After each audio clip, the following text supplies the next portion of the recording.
कालीन कथा. वेश्येच्या घरी वर्षवास. भगवान बुद्धाच्या काळातील ही अद्भुत घटना आहे. या घटनेवरून भगवान बुद्धाचे तरुण भिक्षू कसे सजगता पाळक होते व आपल्या धम्म कार्याप्रती किती निष्ठावान होते, तसेच जीवनातील कोणत्याही प्रसंगाला न भिता त्यामधून कसा मार्ग काढत होते. त्या भिक्षूंना बाहेरूनच कोणीच काही करू शकत नव्हते, याचे हे बोलके उदाहरण आहे. भगवान बुद्धाचे अनेक तरुण शिष्य होते. ते भिक्षू वर्षवासासाठी एका बौद्ध विहारात किंवा नगरात जमत असत. भगवान बुद्धही त्यांच्या सोबत राहत असत. एकदा एक नवीनच तरुण भिक्षू एका नगरात चारिका करण्यासाठी गेला. त्या भिक्षूला त्या नगरात कोण कोठे राहतो याची काहीच कल्पना नव्हती व तशी माहिती ठेवण्याचे काही प्रयोजन नव्हते. त्यामुळे तो तरुण भिक्षू एका वेश्येच्या दारात जाऊन उभा राहिला व भिक्षू मागू लागला. ती वेश्या धावतच त्याच्याकडे आली. भिक्षू दिसायला सौंदर्यवान पुरुष होता. त्याच्याकडे पाहत क्षणी तो वेश्या त्या सौंदर्यावर मोहित झाली.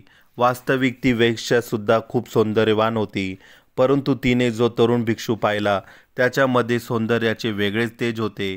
त्याच्या शांत मुद्रेमुळे तो जास्त सुंदर दिसत होता. तिला शंका आली की हा भिक्षू मुद्दाम माझ्यासाठी तर आला नाही, कारण दुसरे भिक्षू तिच्या दारात कधीच जात नव्हते, कारण ती वेश्या होती. परंतु हा जाणून बुजून आपल्याकडे आला असावा. ती सुंदर वेश्या ओट्यावरून खाली उतरली. तिने भिक्षूला थांबण्याची विनंती केली, परंतु भिक्षूने सांगितले, मला वेळेच्या आत भिक्षू संघात जावे लागते. तेव्हा तिने त्या तरुण भिक्षूला भिक्षपात्रामध्ये जेवण वाढले व विचारले, तुम्ही किती दिवस या नगरात राहणार आहात? तेव्हा भिक्षूने सांगितले की आमचा वर्षवासाचा काळ आहे, तेव्हा 3 ते 4 महिने मला या नगरात थांबावे लागेल. त्या वेश्येला वाटले, आता 3-4 महिने हा भिक्षू इकडे येणार नाही. ती हुशार बाई होती. तिने आपला उद्देश सांगितला. ती भिक्षूला म्हणाली की तुम्ही जर का हा वर्षवास माझ्या घरी केला तर चालणार नाही का? मी तुमची मनोभावे सेवा करीन. काय हवे नको ते वर्षवासात पुरवीन. ही तिची कळकळीची विनंती ऐकून भिक्षूचे मन हेलावले व ते म्हणाले, ठीक आहे, परंतु मला माझे गुरु शास्ता यांची परवानगी घ्यावी लागेल. नंतर तुम्हाला कळवितो. तर तो तरुण भिक्षू आपल्या संघात परत आला. त्यावेळी तेथे जवळजवळ 10,000 भिक्षू हजर होते. त्या सर्वांसमोर उभे राहून भगवंतांना विचारत होता व त्याने घडलेली सर्व घटना निसंकोचपणे कथन केली. तेव्हा सर्व भिक्षू अवाक झाले. त्यांना माहीत होते की ती बाई वेश्या आहे. तिच्या घरी भिक्षूचा वर्षवास हे शक्यच नाही. सर्व भिक्षूमध्ये वादविवाद सुरू झाले.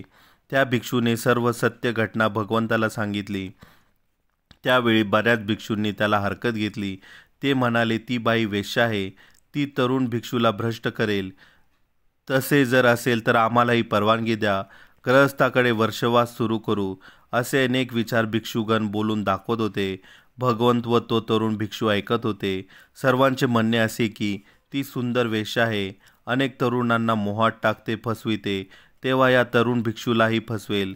त्यावेळी तो तरुण भिक्षू म्हणाला, मला त्याबद्दल काही माहीत नाही व मला इतर गोष्टीची काही प्रयोजनच नाही. त्या बाईने मला कळकळीने आमंत्रण दिले आहे व तिला सांगितले आहे की माझे शास्ता गुरु मला परवानगी देतील तरच मी तुझ्याकडे वर्षवासासाठी येईन. याप्रमाणे मी परवानगी व आपली आज्ञा मागत आहे.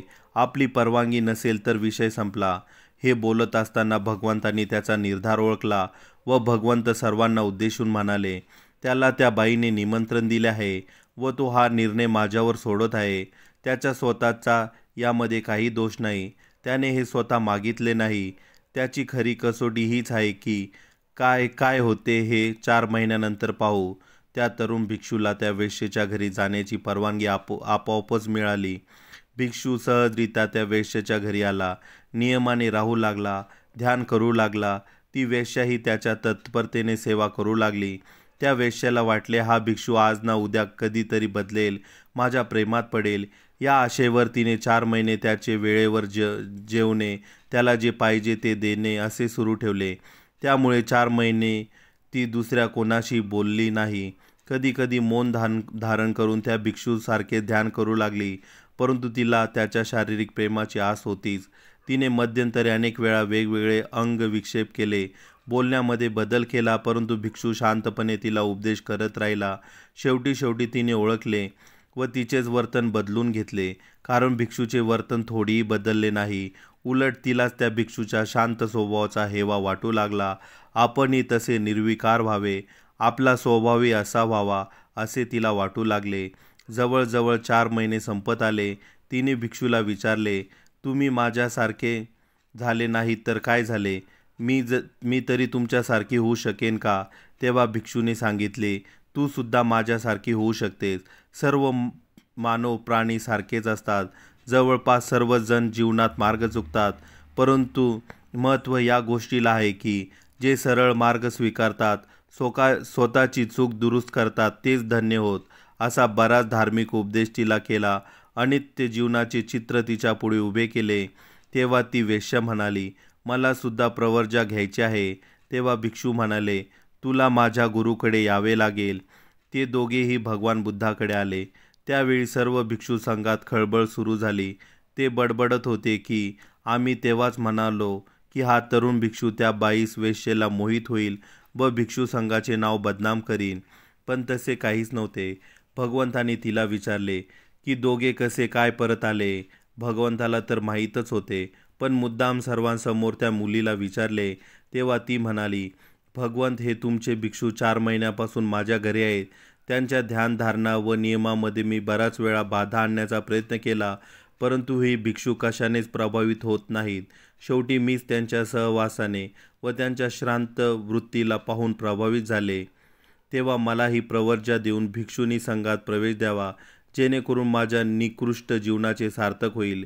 भगवंताने तिचे अंतःकरण जाणले व साधू साधू साधू म्हणाले. ती भिक्षुनी बनली व पुढे अरहंत पदापर्यंत पोचली. बोध, आतील सजगता पक्की असेल तर बाहेरून कोणी काही करू शकत नाही. भीतीपासून दूर पळाले तरी जास्त भीती वाटते. त्यामुळे भीतीचा सामना करा.